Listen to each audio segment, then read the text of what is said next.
Let's make a winter polar bear.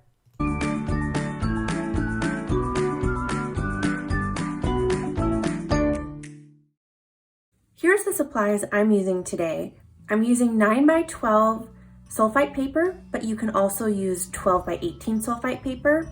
I have a pencil to draw with, some washable markers, and a paintbrush with water and a towel. I always start with a pencil in real life, but for this video, I'll use my black marker first. You can always trace with this after you use your pencil. I'm gonna start in the middle of my paper with the nose for my polar bear. Nice round shape, and when you do move to your marker, you can fill it in if you want. You can even add a tiny line down and a smile. Around the nose, I'm going to put another circle, and you'll see how slow I draw. To do my best, I like to draw slowly.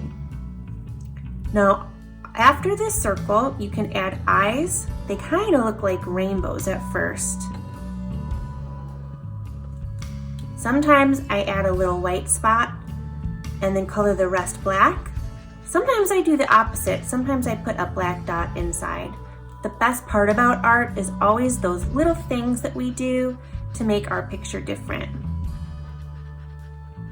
Looking good so far.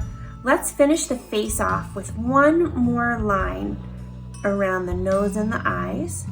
It doesn't have to be perfect because in real life, a polar bear does not have a perfectly round head. But on top of this one, I'm gonna add some cute little ears. I'll add a double line on both of them. All right, my polar bear needs a body. This step is kind of silly. I'm gonna go down to my paper and I'm going to go kind of close to the edge.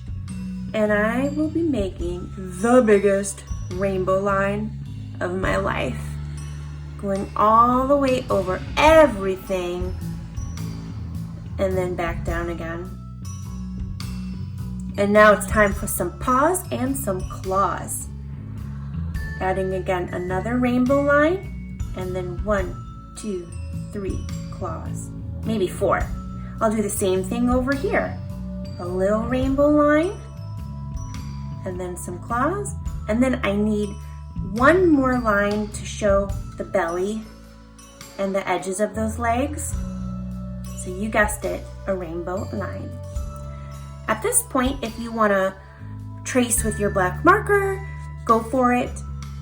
But once you have your black marker done, it's time to add some little shadows. Now you can skip this step if you want to, but I'm just gonna grab a brush and a little bit of water and my brush. I always wanna make sure that my brush is clean, so I'm gonna give it a gentle swish. I don't want bubbles. I don't want anything to splash. I wanna be very gentle with my paintbrush. Sometimes I get too much water on it, so I like to wipe it back into the cup. Instead of going like this, doing that's too noisy and it can splash all over. Just a swish and a wipe, and then we're gonna paint right on top of that marker, and you'll see it start to melt down and make a shadow. You might run out of water and need to dip back in and keep going. Make sure that you're really gentle with your brush. Let me finish up tracing all my lines.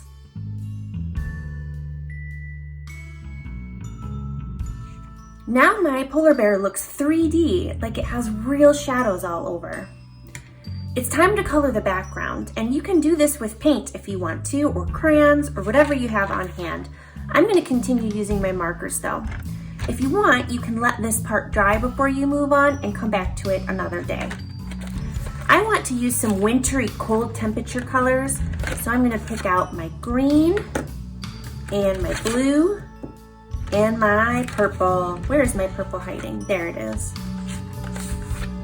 Remember to only use one marker at a time if you're sharing with other people, and don't forget to keep track of those caps. I like to put them on the back so they don't get lost. I'm just gonna add some little scribble marks on my paper, not only in the background behind the polar bear, but underneath the polar bear as well. You don't need to color in everything because we're going to use that water trick to melt it down. When I'm adding these, it makes me think of sprinkles. I'm gonna go ahead and finish all of my sprinkles. I'm done adding my sprinkles, and to be honest with you, it looks pretty great. If you want to stop at this step and hang up your amazing artwork, feel free to.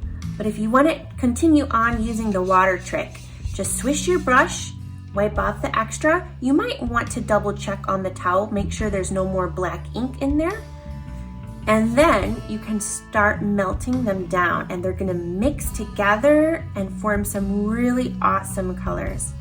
Whenever you run out of water, you can just dip back in and keep going. Sometimes when I can't reach, I just flip my paper upside down, and then I can reach better.